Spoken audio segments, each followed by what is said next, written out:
This video will be particularly interesting to you if you've ever wondered about the differences between ETFs and mutual funds, or if you simply ever wondered which might be best for you to invest. And be sure to stick around to the end where I tell you my personal thoughts on which I think are best. When I was researching different content out there in preparation for this video, I came across a surprising number of myths. And before I jump into the differences between mutual funds and ETFs, I wanted to talk to you about some of those myths. One popular myth that is floating around out there is that ETFs are passive investment vehicles.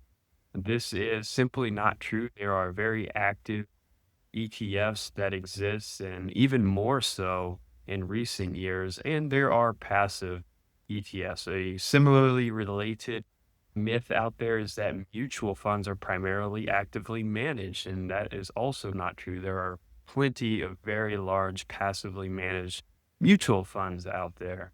Another very strange myth that I came across was that mutual funds are better because they allow for automatic reinvestment each month, and ETFs do not. That's simply not the case. I ran across a few videos that claimed ETFs were unnecessarily complex, also not the case. And last but not least, I came across the claim that unless you wanted to day trade or pursue option strategies, ETFs are completely unnecessary for you. Again, completely false. So let's jump into mutual funds and ETFs. And before we detail the differences, let's talk about their similarities because they are many. First, both mutual funds and ETFs are pooled investment vehicles. What does that mean? It means that a group of investors have come together and pooled their capital to buy an underlying basket of securities. You might think of a pooled investment vehicle as perhaps like an apple pie. There are several ingredients that go into making up an apple pie, and you might think of those as the underlying basket of securities that make up the mutual fund or ETF, the pooled investment vehicle. And just like an apple pie, one slice of the pie represents a combination of all of the ingredients that make it up. So if you buy a share of a pooled investment vehicle, you are buying one slice of all of the underlying securities that make up that pooled investment vehicle. Both mutual funds and ETFs are pooled investment vehicles. Second, most mutual funds and ETFs are open-ended funds. What this means is that they are continually issuing and redeeming new shares. There's no cap on investor capital. There's no cap on the number of shares that they can issue. They are continually fluctuating in size. So both ETFs and mutual funds are traditionally open-ended funds. Also similar between mutual funds and ETFs is they pursue a wide variety of strategies. There are passive ETFs and passive mutual funds, and there are very active ETFs and actively managed mutual funds, and they pursue all sorts of different strategies and everything in between. Anything from covered call strategies to timing strategies to sector rotation strategies, you name it, they are covered within both of these fund structures. Both ETFs and mutual funds charge fees at the fund level. Both of these structures have operational expenses that they need to cover, and the way that they cover these expenses are through fees. You will typically see these fees expressed as an expense ratio, which is those fees expressed as a percentage, and they charge them on an ongoing annual basis. There's no difference between ETFs and mutual funds in that regard, although there is a small difference in the types of fees that they charge. And last but certainly not least, there is little to no counterparty risk with ETFs and mutual funds. Most ETFs and mutual funds are registered investment companies under the Investment Companies Act of 1940, and there are protections in place to protect investors from losing capital if the fund goes bankrupt. The assets within the fund are segregated from the assets of the company that runs the fund. So if the company were to go bankrupt, the investors do not lose their money. This is the same for ETFs and mutual funds. All right, so those are some similarities. Now let's review the one major defining difference between mutual funds and ETFs. There are a number of differing characteristics between ETFs and mutual funds, but they all flow from this one major defining difference, and this is the creation redemption process. Let's start with the mutual fund creation redemption process. Whenever you want to buy shares of a mutual fund, you transact directly with the mutual fund company. You pay the mutual fund company cash and takes your cash and buys the underlying basket of securities that make up the fund. These are the ingredients of our pie that we talked about earlier. Whenever you want to redeem your shares, you sell your shares back to the mutual fund company. What they do is they sell the underlying basket of securities and return to you the appropriate amount of cash. Whenever you buy and sell with a mutual fund company, you are always transacting at net asset value.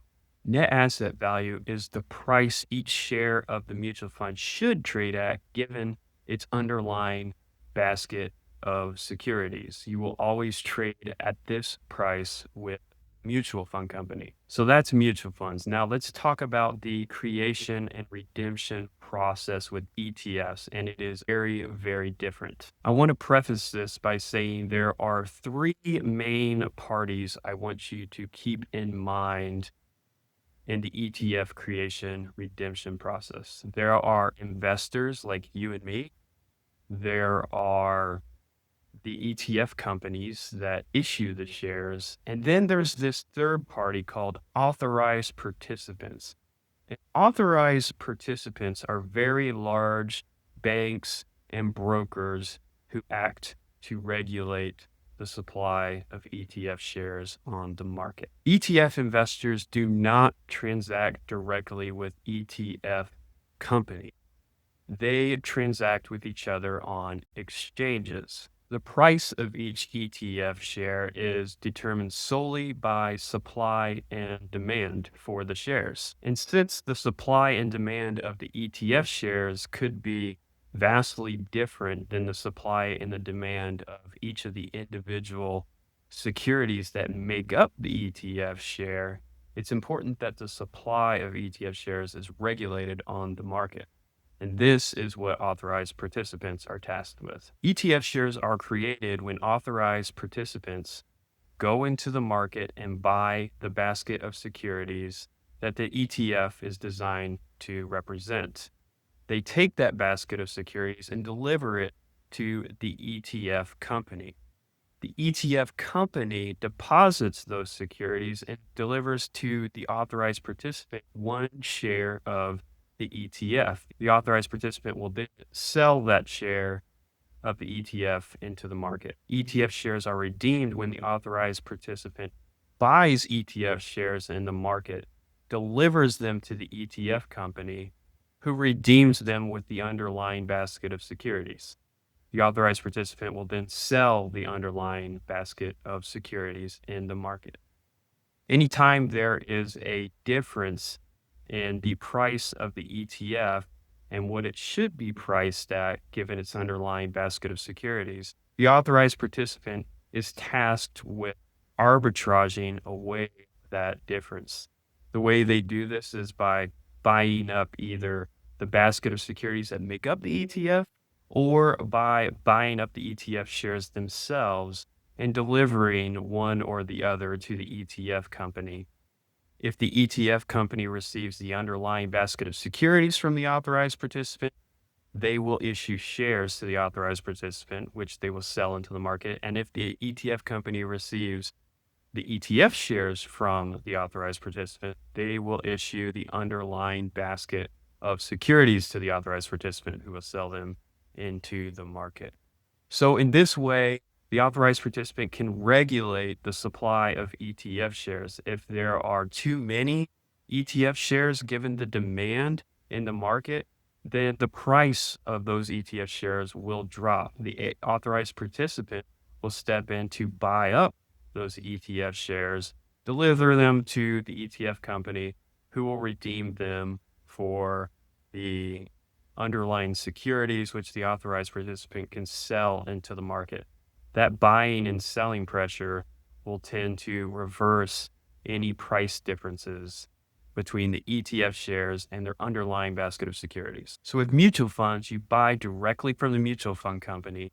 And with ETFs, you buy them on the exchanges or in the market. Mutual funds transact in cash when they issue or redeem shares for you. ETFs directly transfer shares to and from authorized participants in a kind of one-for-one swap of the underlying securities and the ETF shares. There's no or very little cash involved. So that is the defining difference between ETFs and mutual funds, and it is called the creation redemption process.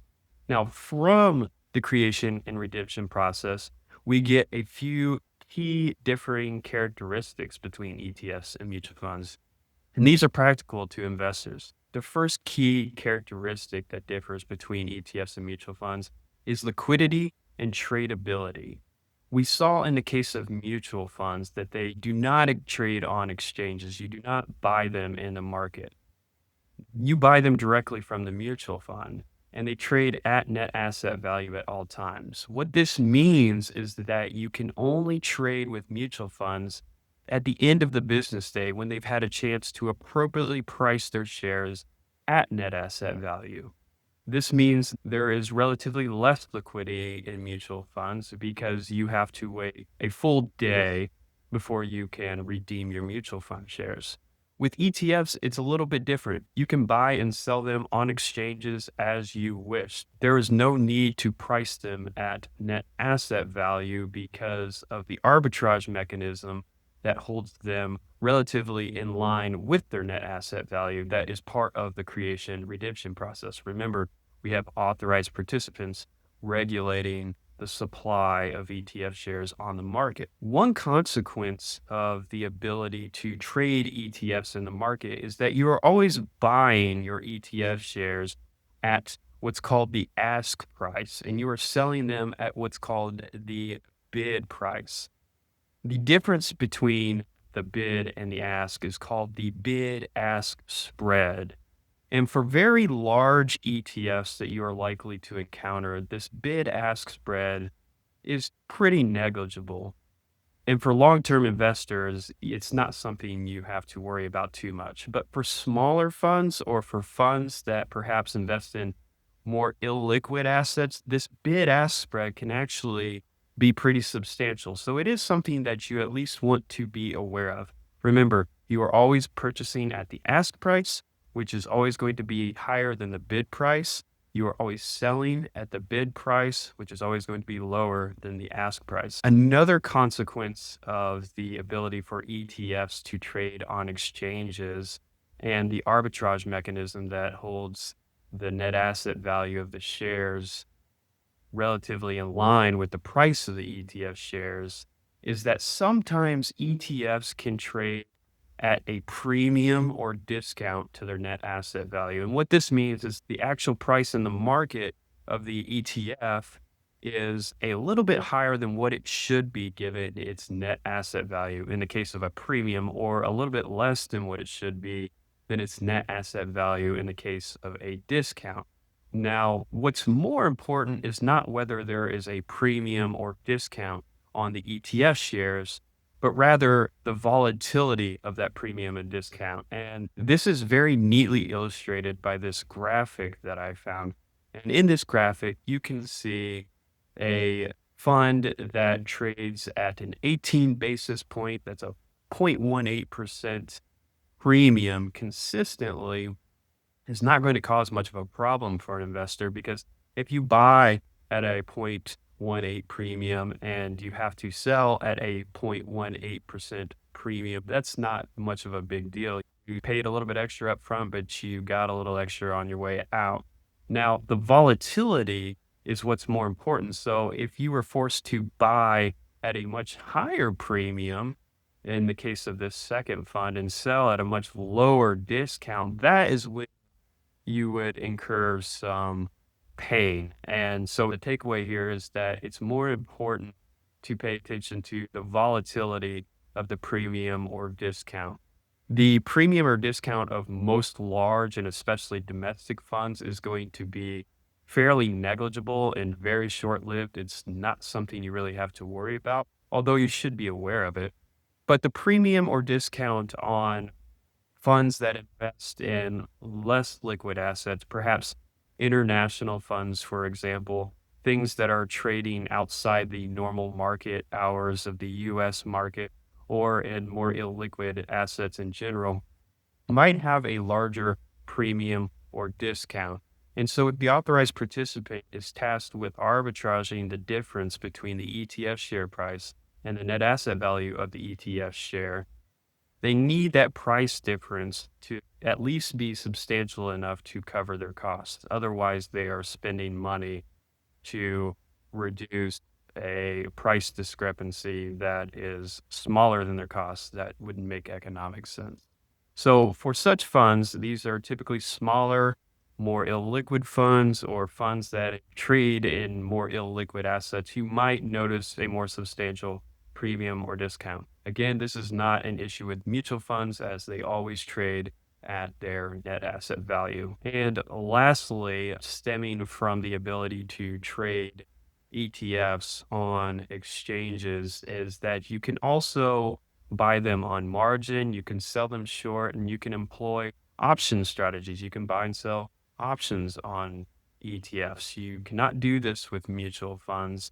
And I'm not necessarily recommending anybody do that anyway, but it is a possibility with ETFs and it's not a possibility with mutual funds. So it's important to know. A second differing characteristic between ETFs and mutual funds stemming from the creation redemption process comes down to taxation and specifically capital gains taxes. Remember, with mutual funds, we are buying our shares directly from the mutual fund in cash. The mutual fund company is using our cash to buy up the underlying securities that make up the fund. And then when we're redeeming our shares, they are selling the underlying basket of securities for cash to redeem to you. Now, whenever a mutual fund investor redeems their shares, the mutual fund company has to sell the underlying basket of securities. If there is a substantial gain in the underlying basket of securities, then all of the investors of the fund will incur a capital gain on that transaction. And so anytime any investor redeems their shares or anytime the fund manager decides to sell shares at a gain, all of the investors will incur a capital gain. Now, this is only really important if you're holding mutual funds in a taxable brokerage account, because, of course, if it's in a tax sheltered account, this is not much of an issue as you won't owe capital gains in those accounts anyway. ETFs, however, do not have this problem. And the reason they don't have this problem is because authorized participants in ETF companies transact on a one-for-one securities for shares basis, and this is called an in-kind transaction. They're called in-kind transactions because the ETF share is effectively the same as the underlying basket of securities that it represents. And the cool thing about in-kind transactions is that they are not taxable. So anytime an authorized participant is redeeming shares of the ETF, the fund manager of the ETF can choose to transfer to the authorized participant the lowest basis stock, which is the stock with the highest capital gains tax exposure, and effectively remove that from their balance sheet. And what this means is that ETF investors will very rarely owe capital gains taxes for transactions between the authorized participant and the ETF company. Now, they will still have a capital gain if they sell the ETF share at a higher price than at which they bought it. There's no way around that. But again, this is only really important if we are dealing with taxable brokerage accounts and tax sheltered accounts like IRAs or 401ks. This is less important. But all in all, because of this in kind process between the authorized participants and the ETF companies, ETF shares are much more tax efficient. The last differing characteristic between mutual funds and ETFs comes down to their fees.